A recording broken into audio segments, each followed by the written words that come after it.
Vibe கோடிங்னா என்ன? Vibe coding engineers பண்ணலாமா பண்ணக்கூடாதா? இன்னைக்கு இது வந்து ஒன் ஆஃப் த ஹீட்டட் டிபேட்டா வந்து இன்ஜினியரிங் கம்யூனிட்டிக்குள்ள வந்து போய்கிட்டு இருக்கு. ஃபர்ஸ்ட் வைப் கோடிங்னா என்ன அப்படிங்கிறத வந்து நம்ம பார்த்துடலாம். வைப் கோடிங் அப்படிங்கிறது நாம இது வரைக்கும் ப்ரோக்ராமை வந்து டைரக்டா நம்மளே போய் ஒரு ஃபைலை கிரியேட் பண்ணி அந்த ஃபைலில் ப்ரோக்ராம் எழுதுறதோ இல்லை அந்த மாதிரி நம்ம ஒரு ஒரு லாங்குவேஜை படித்து அந்த லாங்குவேஜுக்கு கோடு எழுதுறது எப்படி அப்படிங்கிறத தான் வந்து பண்ணிட்டு இருந்தோம்.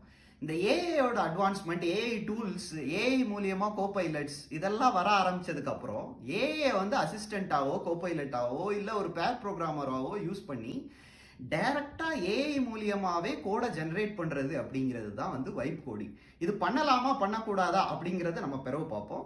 பட் இந்த மாதிரி ஜென்ரேட் பண்றது ஃபியூச்சர்ல என்னவா இருக்கும் அப்படின்னு பாத்தீங்கன்னா, இன்னைக்கு ஒவ்வொரு டிஃப்ரெண்ட் லாங்குவேஜஸா ஜாவா, பைத்தான், ஜாவா ஸ்கிரிப்ட் இந்த மாதிரி லாங்குவேஜஸ்ல எழுதுறதெல்லாம் போய் நீங்க உங்களோட லாஜிக்கையே வந்து ஒரு இங்கிலீஷா டைரக்டா ஏஐக்கு ப்ராம்ப்ட் கொடுத்து எனக்கு இந்த மாதிரி தான் அவுட்புட் வேணும், இந்த அவுட்புட் ஓகே, இந்த அவுட்புட் ஓகே இல்லை அப்படிங்கிறத நீங்கள் சொல்கிறது தான் வைப் கோடிங். இது பண்ணலாமா பண்ணக்கூடாதா அப்படின்னு பார்த்தீங்கன்னா கண்டிப்பாக பண்ணலாம். ஏன்னா ஃபியூச்சர் இதை நோக்கி தான் போயிட்டு இருக்கு.